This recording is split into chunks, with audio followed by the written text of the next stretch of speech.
దూత media, power of news. సుదీర్ఘ కాలం పాటు ఓ వ్యక్తితో సహజీవనం చేసి ఆ తర్వాత తను పెళ్లి పేరుతో మోసం చేసి శారీరక సంబంధం పెట్టుకున్నాడంటూ మహిళలు పెట్టి అత్యాచారం కేసులు ఇక చెల్లవంటూ సుప్రీంకోర్టు తీర్పునిచ్చింది. అలాంటి సందర్భాల్లో పెళ్లి చేసుకుంటాననే హామీతో మాత్రమే వారి మధ్య శారీరక సంబంధం ఏర్పడిందని ఖచ్చితంగా నిర్ధారించలేమని సుప్రీంకోర్టు పేర్కొంది.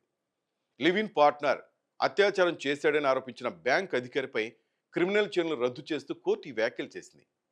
వివాహం చేసుకుంటానని చెప్పడంతోనే అతనితో 16 సంవత్సరాలుగా శారీరక సంబంధం పెట్టుకున్నానని ఆరోపించిన మహిళా లెక్చరర్ దాఖలు చేసిన పిటిషన్ను న్యాయమూర్తులు విక్రమ్నాథ్, సందీప్ మెహతాలతో కూడిన ధర్మాసనం తోసిపుచ్చింది.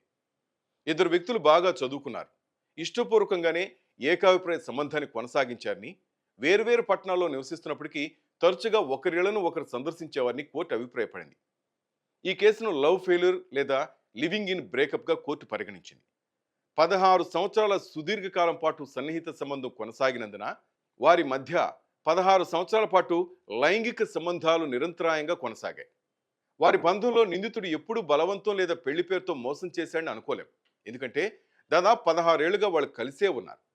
ఇన్నేళ్ల పాటు అతను కేవలం పెళ్లి చేసుకుంటానే మాట చెప్తూ ఆమెను లైంగికంగా వాడుకున్నాడని ఖచ్చితంగా చెప్పలేం.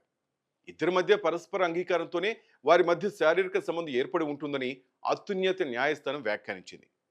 పెళ్లి పేరుతో మోసం చేశాడని భావించినప్పటికీ కేవలం పెళ్లి చేసుకుంటాడనే నమ్మకంతోనే ఇన్నేళ్లు ఆమె అతనితో శారీరక సంబంధం పెట్టుకుందని భావించడం సరికాదని కోర్టు పేర్కొంది. బంధం ఎక్కువ కాలం కొనసాగినప్పుడు అటువంటి వాదనలు విశ్వసనీయతను కోల్పోతాయని కోర్టు వెల్లడించింది.